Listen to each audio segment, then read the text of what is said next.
Sebab itu kata Al-Imam Al-Ghazali, antara bentuk halangan manusia menuju kepada Allah, maka ada 4 musuh yang terpaksa ia berhadapan. Pertama, dunia. Yang kedua ialah manusia. Kadang-kadang cakap orang menyebabkan kita terhenti nak berubah.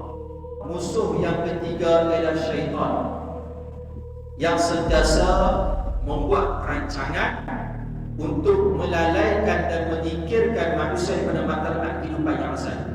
Musuh yang keempat dan yang paling terbesar, kata Al-Imam Al-Ghazali, tuan-tuan, jauh lebih berbahaya, iaitu apa?